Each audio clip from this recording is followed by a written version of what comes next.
Hello and welcome to the Footy Mailbag. My name is Damo, and here with me, as usual, is Clarky. Now, you can't see him, but he has had a wonderful haircut. He looks very good. Paint yourself a little word picture as I drink my cup of tea. I look like a normal guy. So how are you? Haircut. Yeah, so how are you, Clarky? Yeah, good. I got a haircut. So that's got a lot going on. I'm pretty good though. Feeling fresh. I gotta say, having a daughter has been like the most fun. Like it's like being a parent's like really tough, and like we're obviously new parents, my partner and I, but it's so much fun. It's really fun. I mean, really tough because you're tasked with keeping a whole other human alive. Yeah, and then also keeping yourself alive on top of that, which was already like taken a lot of my energy. But yeah, it's so fun. My daughter's like in that phase where like kind of everything is really new, and like every week there's like a new thing that she's doing, and it's really weird and quirky, and she's always happy and smiling, and it's really, you just got to be grateful. That's to say my Supercoach team did shit this week, so I'm really focusing in on the silver linings of I have the greatest gift of all, which is the gift of a wonderful partner and beautiful baby daughter. Excellent. How are you? You doing all right? What's new? Yeah, I'm doing fine. I mean, my Supercoach team continues to be a rolling train wreck heading towards even more disaster. So, yeah, fantastic. Have you considered my advice of finding a silver lining? You could adopt a puppy. You could build a new form of transit that involves a wheel that is pentagonal shaped. Oh, the biggest news of all during the week. Yes. Supercoach NFL opened up. Oh, hell yeah. There you go. That's a silver lining. I've been putting all my energy into that. We've talked about it a little. Have we talked about Supercoach expanding?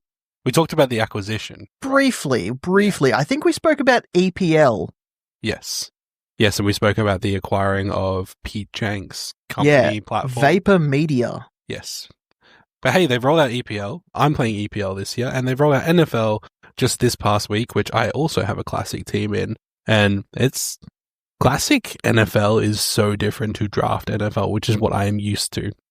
Salary cap game for NFL fantasy is an interesting concept, but if you know how to play AFL, NRL, BBL, this game will be pretty easy to latch on to. Just it's NFL games, which sometimes happen overnight, 2 a.m. in the morning or 4 a.m. or, so you got to try and, tee up your team beforehand before you go to sleep that night. But the greatest thing about the NFL is their injury reporting, because you will know before you go to bed if that player is a chance to play or not. Yeah, it's really like I feel like it's the same with NBA as well, but like most of the high profile American sports where there's so much of like a news cycle constantly going, unlike the AFL, which gets a bit rumor milly sometimes, depending on who you're following and who you're clued into. But the NFL one, particularly in my experience, it's so easily verifiable.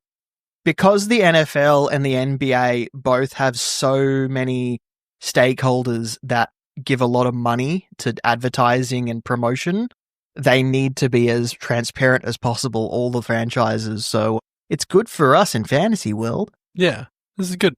Have you put together your first classic team then for NFL? Oh, absolutely. And I'm actually doing content on YouTube for it.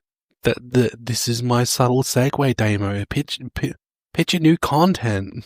I will put a link. In fact, I have put links on both of our social media that I don't know that didn't really get much traction. People didn't really look at it, but it's there. I have linked my YouTube channel where I am going through at the moment the best players in each price range.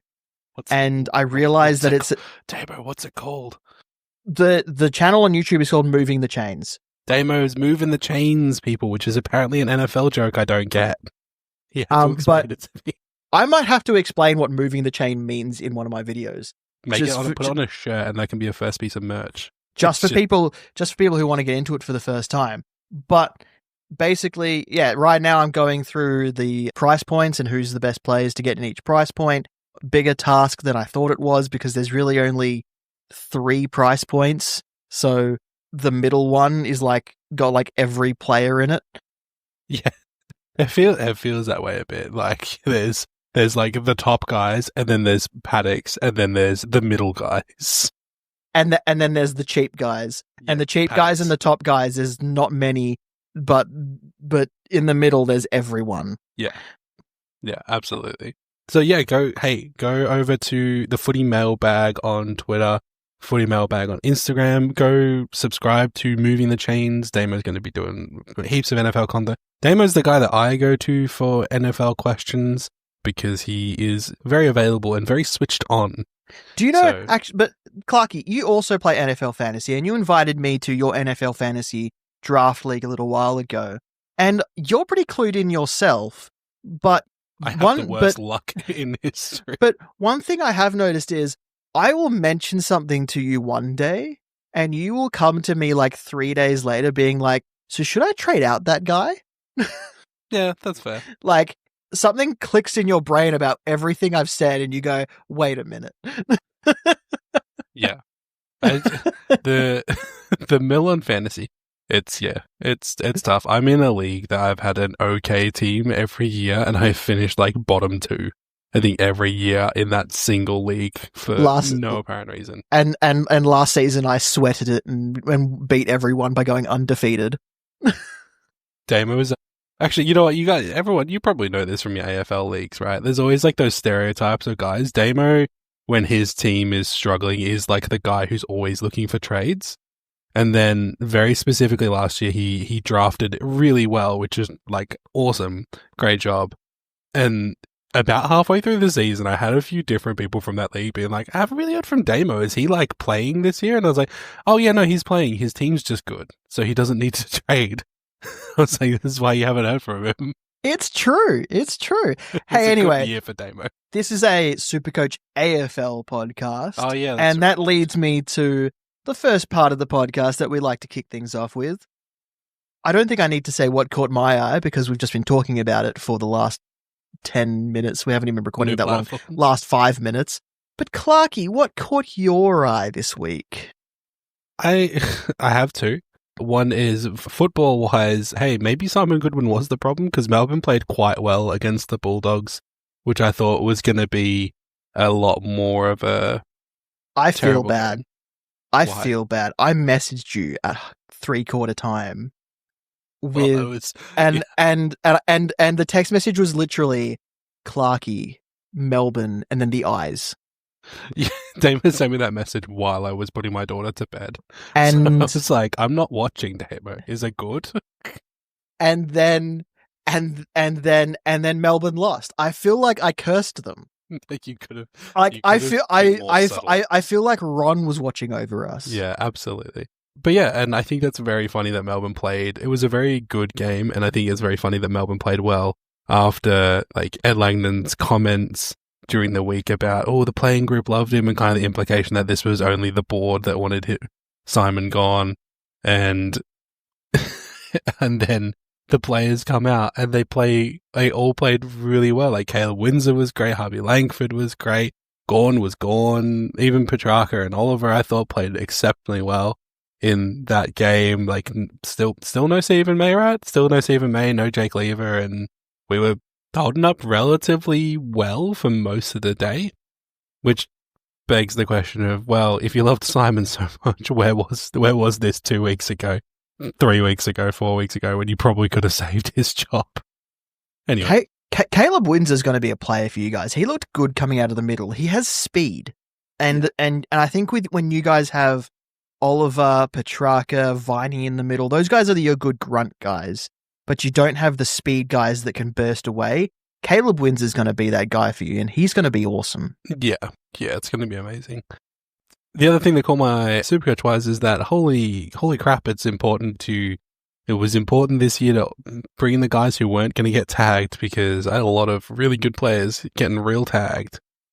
But it's also drawn a lot of people and somewhat teams on my never again list. Yeah, there's a lot of people that I'm going to be avoiding next year. Clarky Snoop Dogg was officially announced as the grand final entertainment. Nothing Now, but a that- grand final thing, baby. I mean, like, the Snoop Dogg part wasn't the surprising part. What surprised me was, and we don't need to go into specifics, we've talked about this a little off camera, the reaction from everyone. Some people really like it. Some people are asking what songs will he perform, because they all mention things that the AFL doesn't like being mentioned. Like, he Weed, sex, and like- drugs. like- Drug money, baby. he had well, weed is drugs, but Drug he money. has censored himself for a Super Bowl halftime show, but he I don't know what, like I'm very interested to see how this all shakes out. Does Andrew Dillon really know what to do when the pimp's in the crib? Pop it like it's hot. I think that, look, here's the thing, right? I think that this on paper is a good get, but it has also been divisive for many different reasons. And my takeaway is, regardless of your individual thoughts, please be respectful to one another. Personally, Snoop Dogg lost me when he 180'd on Donald Trump, which is just my personal political beliefs that orange man is a turd and fuck him. But also, you know, I openly will respect people's ability to make up their own mind with the information that is available and verifiable. So that for me is a bit soured on that, and sure, but objectively Snoop Dogg is a really big name to get. Arguably, I would say better than Katy Perry objectively. But, you know, like you said, what's he really going to perform? Yeah, and that's the main question. But I suppose I don't look, know his songs that well. I'm more of a West Coast guy. I got his lyric wrong just before I said "pop it like it's hot." That's fun. Anyway, yeah, like there's actually a TikTok going around of the AFL seeing if Andrew Dillon knows Snoop Dogg's lyrics, and I haven't watched it, but Dan Gorringe reacts to it, so I'm assuming it doesn't go well. No. But yeah, I don't know. I'll be honest. I don't know his back catalogue that well. I know the California Love, and that is Tupac. Is it? Yeah. Is he on that one? He's a featured artist on that one, I believe. Don't believe Maybe so. that was their first collaboration, and I'm getting. I mean, famous. I'm not all that clued up with the rap scene from. Yeah, that personally, I era. was more of a. Always been more of a. It is Tupac and Dr. Dre. For some reason, I thought he was featured on that. Anyway, Nothing Maybe but a I'm wrong. G thing. That's- Gin and juice. that's one. That's another one. Yeah. When are they getting Wu Tang? This is what I'm here for. They're opening the door for Wu Tang, and that's Do you great for me. do you know, like, ever since they landed the Killers for 2017, it feels like they've been trying to get another big name rock band or artist, and it just feels like they've slightly missed the mark ever since with who they've gotten through the door. So before Snoop Dogg, everyone thought it was going to be the Foo Fighters. Yeah, which would have been better. It probably would have been more widely Suitable. accepted too. Yeah, I don't know. We've all got opinions. Clearly, We've all got opinions. Yeah, clearly, Damo and I don't know enough about Snoop Dogg, considering I just referenced a much better artist who they couldn't get for reasons of he's in hiding. Isn't that guy from the Peanuts cartoons? Yes, that's the guy. Anyway, Yeah, hey, be respectful. Is my takeaway. I've seen a anyway, lot of yeah, people doing some hot takes out there. it's seen a lot of opinions and a lot of arguments because opinions don't align, and opinions are opinions for a reason. Because Yeah, a lot of people also trying to just get like one-ups on other people. Like, Yeah. trying to Anyway. get their gotchas. Don't do that. Do let's better. let's move on from Snoop Dogg. Look, injuries are still coming for us and our teams. Boo. Brody Grundy is in concussion protocols, so he's out for at least a week. It could potentially be until finals. Zach Merritt is out for at least a week with a broken hand. And, well, he's not injured, but Rory Laird is suspended. Those are the Supercoach relevant ones I can remember. Yeah. Yeah. So, lots of decisions for people, and we do have questions later that we will answer to help you. Excellent. Now, the last few episodes, we've gone through 2026, our tactics, what we're looking forward to in 2026. The flex was brought in brand new this season. Clarky, how will you use your flex position knowing what you know from this season? Not a goddamn clue, Damo. I gave this a lot of thought. Like, I was thinking about it. I think the way that I've ended up using flex in the end is just trying to put the best available. It's been twofold, the use of the best available player that I have that, like, could be in or out. Like, that's pretty much how we expected to use it at the start of the year.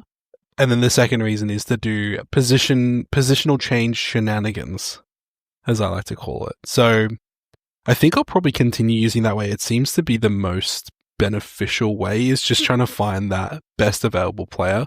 But I think it's probably implied that we need to be a lot more careful with letting our benches die out, which some people tend to do at this time of the year. I'm also a victim of that.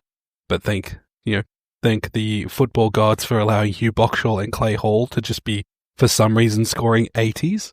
And in Hugh Boxall's case this week, 92.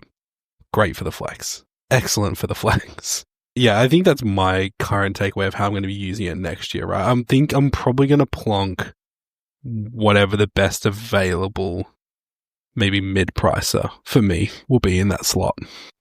So I don't think I'm going to start a rookie there next season.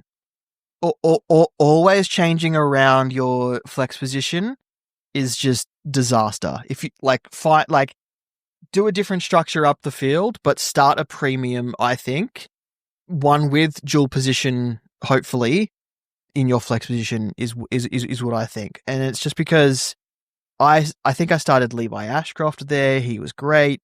But once he was ready to get cashed in, I really didn't have a plan for how to fill that position because, and to be honest, Levi Ashcroft probably could have stayed there. Yeah, I think if I look back on my I think I ended up starting with Bailey Smith in there.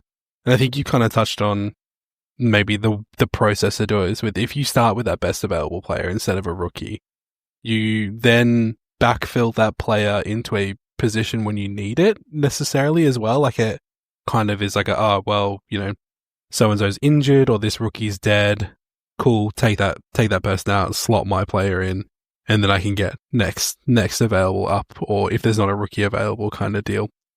The matchup dependent thing as well, I think, has played a lot into how that position's been utilized. But I think you kind of hit the nail on the head there, Damo, with like the probably dual position and better scoring than a rookie. Longevity, I think, is the key, right? Yeah, for sure. And I mean, I think I've liked the addition of it. I think I have, but there is still tactics that everyone's trying to work out. I think as the season's gone on, the tactics have been far more diverse. There's people using it in so many different ways.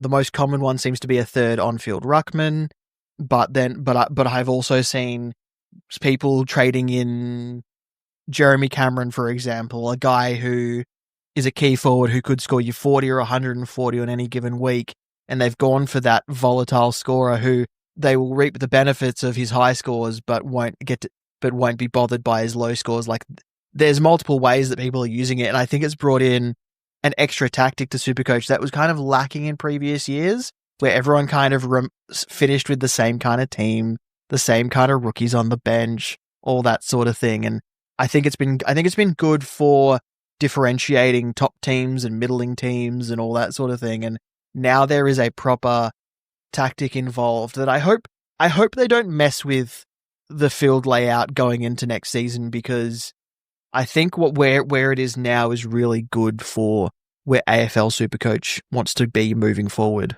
Yeah, I think, talking about the platform, we need a year of stability. I think we've had multiple years now that I think have had some kind of change that has altered the way that we approach it. And I understand that that's all about engagement and Supercoach's incremental improvements, but we could use a year where it's just the same, right? So that we can develop those nuances as a community, because that's where they come from. Because before Flex came in, after last season, we were like, oh, okay, I know how I'm going to build my team this season. Yeah. And then Flex came in, and well, that went out the window. We had to adopt that strategy into something that we didn't really know how it worked yet. We had seen it brought in for the BBL format, but the BBL format, because of the way that format operates, Flex turned into people just using it as like a rolling as like a rolling zero because like there was no point in filling it. Yeah. Clarky, we've rambled on long enough. It is time for your spark. Who is your spark for this week? I'm actually bringing back a spark that I think we've already used. But I'm also refusing to change because whatever, man. It's Aaron Norton. I still think Aaron Norton is good spark. Incredible value. I think you sparked him. I believe mentioned him. I believe I sparked him in the episode with Peter from Nerds for Life. Where we all did one. Yes, and he's kicked 5 against Melbourne on the weekend. Has West Coast this weekend. Finishes with a difficult defense though in Freo, but they seem to be giving up points in like random bursts, so he could benefit from them falling asleep for a quarter.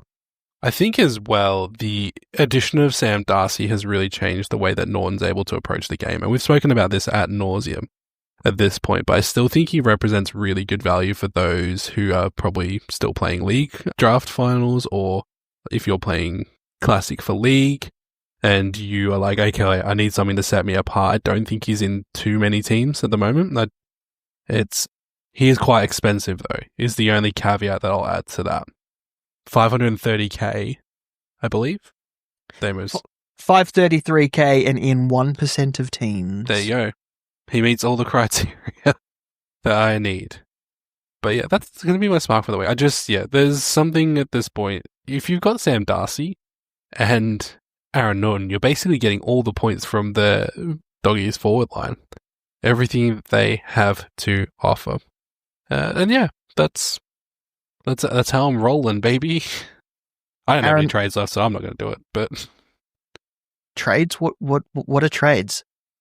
I thought this is just the team you pick.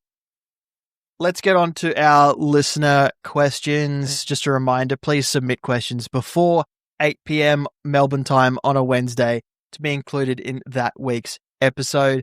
You can also send us voice memos, link on our website next to the link for our question form. And as we reach the end of the season, well, is it the end of our season? I mean, we could continue into Supercoach finals. I think we've already agreed that we're going to continue into Supercoach finals. Yeah, I think they'll be a bit more relaxed. If we stop getting questions, then we might take a week off just to reset. Well, there's nothing for us to do here. We only come out to the ranch to feed the questions, and if there's no questions to feed... First question comes from Matt. Thanks for answering my questions this year. I really appreciate it. You're welcome, Matt. My fave sports movies are Rocky, Good movie. Major League, I haven't seen that. And Happy Gilmore. Great movie. He's down to one trade left, and he has Zeret and Grundy. He can play Clay Hall in place of Zeret this week, but he has to trade Grundy if he is out for 2 weeks. He's still waiting to hear how bad that is. Matt, I think they're planning for him to potentially miss the last 2 games, so this might influence your decision. He has 99k in the bank, and his mids are Bont, Dacos, Dawson, Anderson, Brayshaw, Zeret, Ashcroft, and McCarthy. He loved our Dawson suggestion and thanks us for the recommendation. And his rucks are Gawn and Grundy. Thanks again for all the help. Damo, I don't know about you, but I feel like, I don't know, it's one of those things where the answer feels obvious, but I don't know if it's the correct answer. Do you want me to give my answer and we'll see if we're on the same page? Yeah, let's see if we align. You go first. So Clay Hall can cover Zeret. And as you say, Clay Hall is good for about an 80 now. Yep. Zach Merritt scored 123 on the weekend, but he's been kind of scoring between the 80 and 110 mark, mostly over the last 6 to 8 weeks. Yeah. So I feel like Clay Hall is good enough cover, especially with not Melbourne, Essendon to have playing another 2 games past this week. So I think holding on to Merritt is probably smart. Grundy, however, in concussion protocols, if they are prepared to shut him down for the year out of this concussion, and that continues to be the talk, I think you got to go Grundy to the next best ruck that you can. And with Grundy's price, $99K in the bank, you can literally pick up anybody. And yes, it means you're going to leave a lot of cash in the bank with no trades, but I think that is the smarter decision. Yes, correct. I agree. I don't. The question is, who does Grundy replace? So there's a few options. I think Tristan Sherry feels like the obvious option, as I was saying before. However, I don't know if it's the correct option. I don't hate Jared Witts on his run home for Gold Coast. Gold Coast are pushing to keep that final spot, even though they're relatively locked in.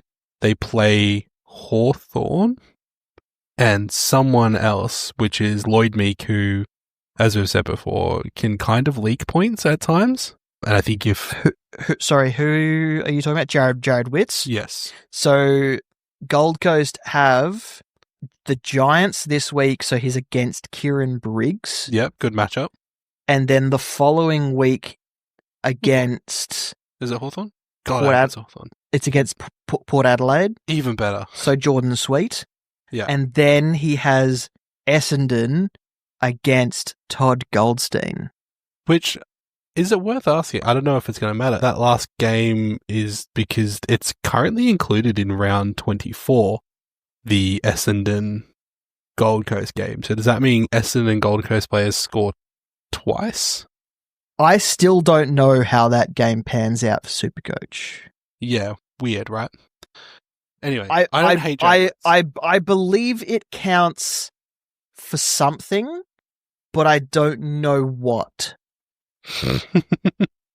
I mean, I think the only players who are probably specifically relevant to a lot of teams would be Anderson and Rowell, or probably the 2 highest owned players in both. I'll tell you what, because we've got a week to find out how that game influences Supercoach, we will have that answer for people next week about what happens with those points from that game. Yes. So yeah, I don't hate Jared Witts if you're looking for a ruckman. I don't hate Tristan Sherry because Tristan Sherry is a great ruckman. He was suspended, not injured. So Sherry should just step back into North Melbourne, and North Melbourne kind of have some pride to play for in these last few rounds because they play Richmond this week and then someone else. I don't mind Tim English. Timmy Tallman? Yeah, up against West Coast this week, so it could be Flynn, it could be Bailey Williams, we do not know. And then up against Sean Darcy the week after, with Jackson swapping in possibly against Sam Darcy in that game. So I think Tim English has the chance to have another big score in him, probably this week against West Coast. But yeah, I don't mind him as an option as well. Rowan Marshall as well is another ruckman who I used to replace Sherry when Sherry was listed as out and has been fine. I think the other option there's plenty of options. I think Well, Sherry, English, and Witts are the ones are like the top 3 options. It comes down to whether you want to go for consistency or whether you want to attack the fixture. The other question that I have that is relevant to some, not specifically Matt, it might be relevant to you, Matt, but to my partner, actually, who has Luke Jackson and Grundy. So I suggested that Grundy trades out, Jackson becomes your ruck if you have another ruck eligible player by some kind of miracle, and then use that money to bring in the best available player across all lines through flex, which would obviously be, you've already got Jordan Dawson, but I recommended some picks such as McCluggage or, Ed Richards is on a fantastic run of form. Isaac Heaney, yeah, the Heen dog. Isaac Heaney is one I think, if people can work that out, I think that's a good one. Because he's got Geelong this week and then West Coast. Yeah. So I think if you can do some maneuvering around with your flex position, I just did like jazz fingers. Yeah, I think you can hear it. I think you can hear the jazz fingers. Nice. Can you hear the jazz listeners? If so, get checked. If you can do some maneuvering with your flex and can get the best available player, I think you're looking at a Gold Coast player or Isaac Heaney, but a Gold Coast player meaning Anderson or Rowell. But if it needs to be specifically a ruckman, then English, Witts, Cherry seem to be the top options. Next question comes from the only Harry. Oh, we have a singular Harry, guys. A singular Harry. Yeah. With Laird out, I have one trade left. I need a Hail Mary pick. Which player do you suggest I bring in that will kick ass in the last 2 rounds? I have 575k to play with. I have a couple of names that come to mind. But Damo, do you want to go first? I don't know what position. Laird out, so I'm assuming it's a defender or a midfielder. Correct. And if 575k is the budget, then I would say Ed Richards. I really like the look of Ed Richards. He's probably the top option for me, actually. Yeah, I think if your spread of Bulldogs players isn't too wide, then yes. I actually have a different name, Demo. Go on. Touk Miller. Ooh, I did hover over him with my mouse cursor. 523k. Seems like absolute value. Coming off a 146, they play GWS at home this week. Yep, the Giants on the Gold Coast. Port at Adelaide Oval. 119 against Essendon, 45 against Collingwood, 122 against Richmond, 146 against Carlton. He also scored 141 against the Giants last time at NG Stadium. Can I just say there is one thing that is stopping me from out recommending any specific Gold Coast players, and it's round 24. Mm-hmm. Obviously, they play twice, with one of the games being against Port at Adelaide Oval. Ken's last game. I can see Port Adelaide making it a celebration. I mean, and I don't know if this will affect Supercoach output, but I don't know. But I don't think a Gold Coast win is as locked in as people think it is. I think it should be if they are a serious team. If they want to be taken, but they're traveling. Exactly, that's what I mean. They need to win games like that. Yeah. So they need to bring the A game to both of those games. Clarky says Touk Miller. Yep. I say Ed Richards. You have another option? I have another real squeaky bum time option. Harry Sheezel. 535, coming off a 112, so scores kind of modestly. Coming up against Richmond this week, and then I believe North play someone average. Adelaide. Yeah, they play Adelaide. Which is, but, North you kind of get what you get. But Sheezel has been playing relatively well the last maybe 5 or 6 weeks, and he varies between 94 to a top score of 131. And Damo, I have one more suggestion who doesn't fit the defender mid mold. Okay. However, is somebody who I think, let me just double check the ownership quickly to see if it is actually a sneaky pick. 5.1% of teams, 552k, Riley Thilthorpe. Coming off a you're bringing back a classic spark pick. A classic spark. Who's actually been really serviceable since I brought him in, which has been great, but plays Collingwood at Adelaide Oval, so the power of South Australia, and then plays North at Marvel, the power of playing a shit team. So we don't know if Harry has the swing set to be able to do that, but that's another option to consider for sure. Yes, that's why I said it's like an outside chance, and it's my last one. But I hope any of those help Harry, and if they don't help, we are not responsible. Results may vary. Please read the terms and conditions. And then the next question and last question that we've got comes from Chris. Hey, Hi guys, love the podcast. Oh, we love you. I need a replacement for Zach Merritt. I am tossing up between McCluggage, Dawson, Dunkley, Ed Richards, Heaney, and Callahan. Thanks. Keep up the good work. This is a really good list to pick from. Can I be honest? Yeah. Literally pick anyone. And anyone that you've listed is fine. Damo, please. That's not helpful. But if I did have to pick a top option out of that entire list, I think it's Ed Richards. Can we do a classic mailbag rank? 1 to 6. Okay. All right. So 1 being the one that the top option. Top option. So my number one is Ed Richards. Mm-hmm. My number 2 is Jordan Dawson. Yep. My number 3 is Isaac Heaney. Yep. My number 4 is McCluggage. My number 5 is Callahan, and my number 6 is Dunkley. Ooh, that's low for poor Dunks. Poor Dunks. So who were GWS playing in their last games? So the reason St Kilda and Gold Coast. Ooh. The reason Dunkley is so low on my list is Brisbane come up against Fremantle this week and then Cawthorn in round 24. He doesn't do a classic shutdown role, but he does play an accountable role with guys like Jai Newcomb and Andrew Brayshaw and Caleb Sarong and those sort of guys running through the middle.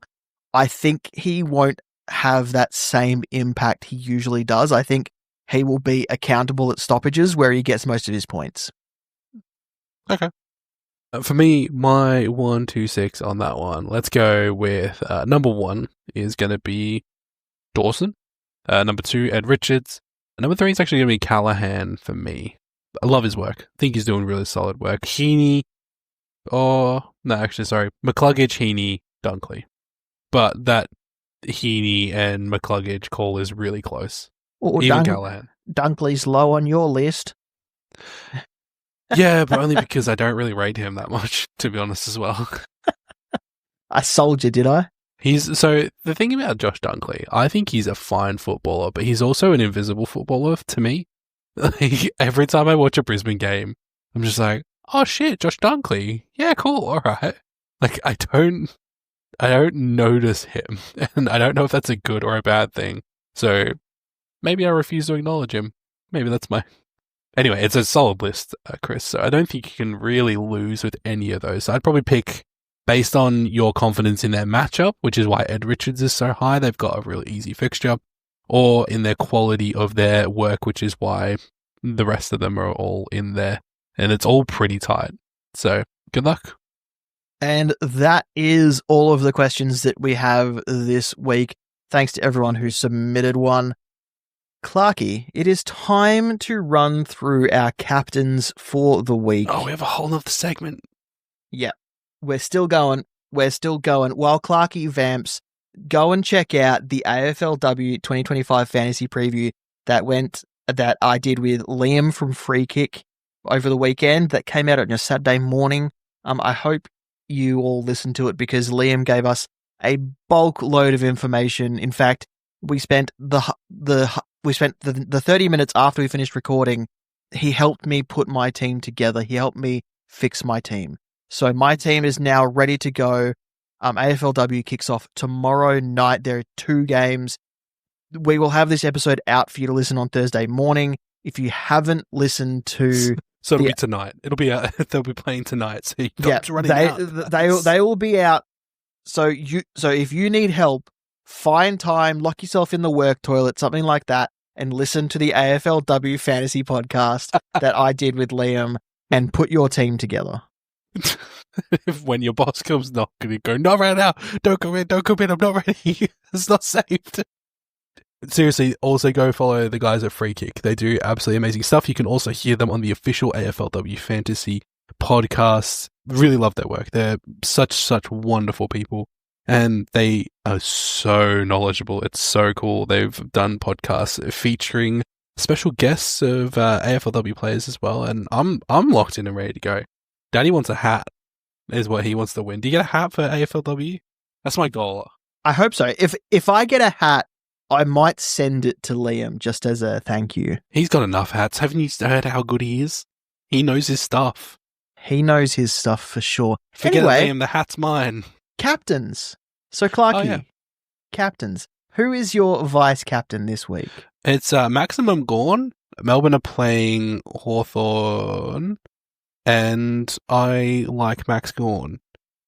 It's actually just kind of the only option that works with my available loops. It's him or potentially Thilthorpe if I'm feeling spicy. Excellent. I am going for Lockie Whitfield against the Suns in that first Saturday game. A fine choice. Damo, who is your captain for this week? That's my line. Got it. My captain is Bontempelli against West Coast. Oh, Damo, you saucy bitch. Bontempelli is also my captain for the week. I very, very momentarily consider putting it on Sam Darcy in case he kicks like 40. And he genuinely could. He genuinely could. He could challenge Jeremy Cameron for 100 goals just out of this one game. Just out of this one game. I genuinely don't understand. Like, West Coast last week played so well against Adelaide.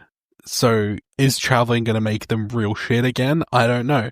Western Bulldogs absolutely destroyed GWS and then only won by a goal against Melbourne, who are at the moment barely an AFL team. I don't know what to make of either of these two teams. So this is either going to be like a 200-point win or a 4-point loss. And with the Western Bulldogs, you can never be sure about either result. Never be too sure. And that's it for this episode of the Footy Mailbag. If you haven't given us a rating on your listening platform of choice, please do so. It helps new listeners find us, especially as we head into our Supercoach Finals series. You can find us at the Footy Mailbag on pretty much every social media there is. I am at DamoSC on Twitter. Add an underscore to that for Instagram. I don't post. If I do, I'm probably held captive somewhere. Clarky, where can people find you? You can find me over at QuantumJC on the Twitter. You can also find me over at the Falcon Footy podcast. This week was an episode that Chris hosted, and it was very good. He's got a really infectious laugh, Chris, and once he starts, he does not stop, and it's very, very adorable. But he had a great quiz for us. I gave more thoughts about Simon Goodwin's sacking. And Cass returned, who has been on maternity break because she had a beautiful little baby. But yeah, go listen to that as well. Once you're done with this, go listen to The Falcon and follow us at Falcon Footy Pod. Excellent. Go and check that out. We have a website, thefootymailbag.net. It has our podcast feed. It has a link to our merch. It has written content which will ramp up for Supercoach Finals. And it also has links to all of our social medias. Go follow Moving the Chains as well, Damo. Damo, start plugging your things. To be honest, I completely forgot. Damo is, in case long-term listeners of this show will know that Damo is really bad at self-promoting because he's not shameless enough, like me. He still has some of that shame, and you know what? Shame on you, Damo. I just don't think I rate the stuff I do all that much. I mean, I love this podcast because I do it with you, Clarky, and you... Well, I'm the draw, I'm the face. Yeah, I'm the brains, you're the face. Yeah, that's it. But when I'm doing it myself, I'm everything, and some days I don't feel like everything. Hey, Damo, you're enough, and that's what matters. Thanks, Clarky. Anyway, where can people find Moving the Chains? Moving the Chains on YouTube, at Moving the Chains. Like literally, somehow I managed to nab at Moving the Chains. Beautiful. Go and subscribe, hit the bell, all the things that all those 2010 YouTubers told you to do when you watch their videos, because NFL content is coming. I might pop in for an episode. I'll see how I feel.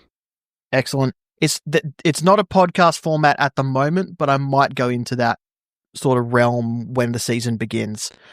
Thanks for listening. We'll talk next time. Peace and love.